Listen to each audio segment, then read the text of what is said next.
Hi ಎಲ್ಲರಿಗೂ ನಮಸ್ಕಾರ. Welcome to my channel.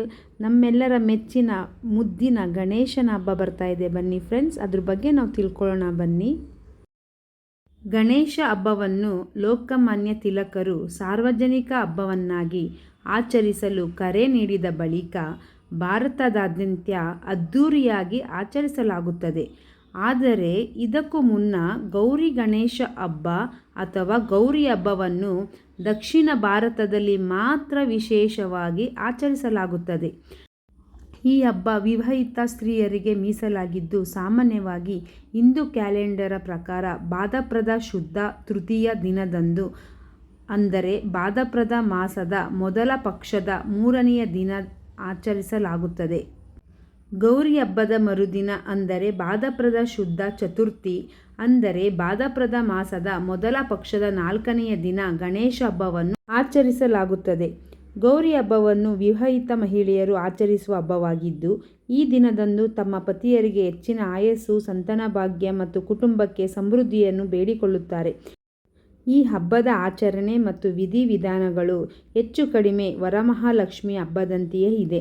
Gauri Ganesha ಹಬ್ಬ ಆಚರಣೆಯ ಮಹತ್ವವೇನು ಎಂದು ತಿಳಿಯೋಣ. ಗೌರಿ ಗಣೇಶ ಹಬ್ಬದ ಹಿಂದಿನ ದಂತಕಥೆ. ಗಣೇಶನ ಹುಟ್ಟಿನ ಬಗ್ಗೆ ವಿವಿಧ ಕಥೆಗಳಿದ್ದರೂ ಹೆಚ್ಚು ಜನಪ್ರಿಯವಾಗಿರುವ ಕಥೆ ಹೀಗಿದೆ. ಒಮ್ಮೆ ಕೈಲಾಸದಲ್ಲಿ ಪಾರ್ವತಿ ಒಂಟಿತನವನ್ನು ಅನುಭವಿಸುತ್ತಿದ್ದಳು. ತನ್ನ ಒಂಟಿತನವನ್ನು ಕಳೆಯಲು ಮಣ್ಣಿನಿಂದ ಚಿಕ್ಕ ಬಾಲಕನ ಪ್ರತಿಮೆಯೊಂದನ್ನು ಮಾಡಿ ಅದಕ್ಕೆ ಜೀವ ನೀಡಿದಳು. ಈ ಬಾಲಕನಿಗೆ ಗಣೇಶ ಎಂದು ನಾಮಕರಣ ಮಾಡಿ ತಾನು ಸ್ನಾನಕ್ಕೆ ಹೋದಾಗ ತನ್ನ ಸ್ನಾನಗೃಹದ ಬಾಗಿಲನ್ನು ಕಾವಲು ಕಾಯುವಂತೆ ಹೇಳಿ ಸ್ನಾನಕ್ಕೆ ಹೋದಳು.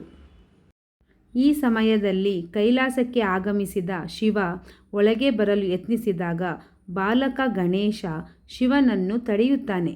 ತನ್ನ ಮಗನೇ ಎಂದು ಗೊತ್ತಿಲ್ಲದೆ ಕೋಪನಾಗಿ ಶಿವ ಬಾಲಕನ ರುಂಡವನ್ನು ಸಂಹರಿಸುತ್ತಾನೆ.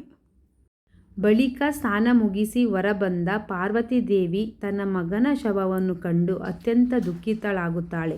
ದುಗುಡ ಮಾತು, ಕೋಪವೇಷಗಳ ಭರದಲ್ಲಿ ಗಣೇಶನ ರುಂಡ ಎಲ್ಲಿಯೋ ಕಳೆದು ಹೋಗುತ್ತದೆ.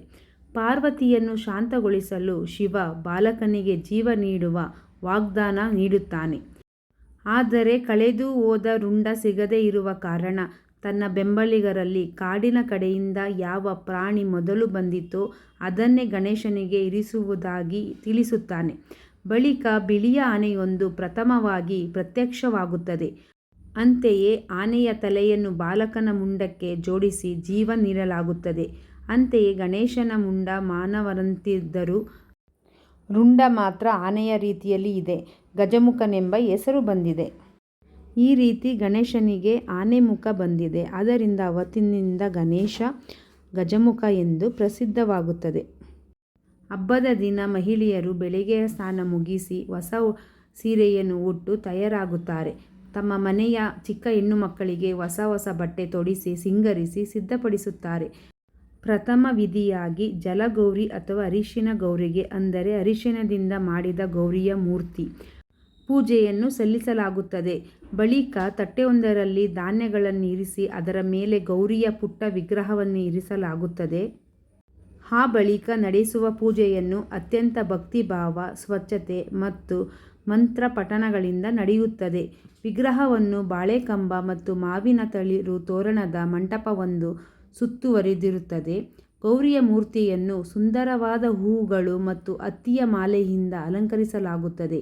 ಈ ಸಂದರ್ಭದಲ್ಲಿ ಮಹಿಳೆಯರು ತಮ್ಮ ಮಣೆಕಟ್ಟುಗಳಿಗೆ 16 ಗಂಟುಗಳಿರುವ ದಾರವನ್ನು ಕಟ್ಟಿಕೊಳ್ಳುತ್ತಾರೆ.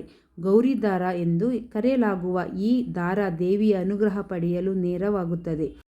ಪೂಜೆಯ ಬಳಿಕ ರಥವನ್ನು ಪಾಲಿಸುತ್ತಿರುವ ಮಹಿಳೆಯರು ಬಾಗಿನವನ್ನು ಅರ್ಪಿಸಲು ಬಾಗಿನದ ತಯಾರಿಗೆ ತೊಡಗುತ್ತಾರೆ. ಬಾಗಿನವೆಂದರೆ ಮಹಿಳೆಯ ಸೌಂದರ್ಯ ಪರಿಕರಗಳಾದ ಅರಿಶಿನ, ಕುಂಕುಮ, ಕಪ್ಪು ಬಳೆ, ಕಪ್ಪು ಮಣಿ, ಒಂದು ಬಾಚಣಿಗೆ, ಒಂದು ಚಿಕ್ಕ ಕನ್ನಡಿ ಹಾಗೂ ಒಂದು ತೆಂಗಿನಕಾಯಿ, ರವಿಕೆಯ ಬಟ್ಟೆ, ವಿವಿಧ ಧಾನ್ಯಗಳು, ಅಕ್ಕಿ, ಬೇಳೆ, ಗೋಧಿ ಮತ್ತು ಬೆಲ್ಲವನ್ನು ಒಳಗೊಂಡಿರುವ ದೊಡ್ಡ ಹರಿವಾಣವಾಗಿದೆ. ವ್ರತವನ್ನು ಆಚರಿಸುವ ಓರ್ವ ಮಹಿಳೆಗೆ ಇಂತಹ 5 ಬಾಗಿನಗಳ ಅಗತ್ಯವಿದೆ. ಈ ಹಬ್ಬದ ದಿನದಂದು ಗೌರಿ ದೇವತೆಯನ್ನು ಭಕ್ತಿಭಾವದಿಂದ ಪೂಜಿಸಲಾಗುತ್ತದೆ. ದೇವಿಯರಲ್ಲಿಯೇ ಅತಿ ಶಕ್ತಿಶಾಲಿಯಾದ ಆದಿಶಕ್ತಿಯ ಅವತಾರವೆಂದು ನಂಬಲಾಗಿರುವ ಗೌರಿದೇವಿಯನ್ನು ಭಕ್ತಿಭಾವದಿಂದ ಆರಾಧಿಸುವ ಮೂಲಕ ದೇವಿಯ ಅನುಗ್ರಹವನ್ನು ಪಡೆಯಬಹುದು ಎಂದು ನಂಬಲಾಗಿದೆ. ಈ ಮಹತ್ವವನ್ನು ಕೇಳಿದ ಎಲ್ಲರಿಗೂ ಗೌರಿ ಗಣೇಶ ಹಬ್ಬದ ಶುಭಾಶಯಗಳು ಹಾಗೂ ಗೌರಿ ತಾಯಿಯು ಎಲ್ಲರಿಗೂ ಆಯಸ್ಸು, ಸಂತೋಷ, ನೆಮ್ಮದಿ ಕೊಡಲೆಂದು ದೇವರಲ್ಲಿ ಪ್ರಾರ್ಥಿಸುತ್ತೇನೆ.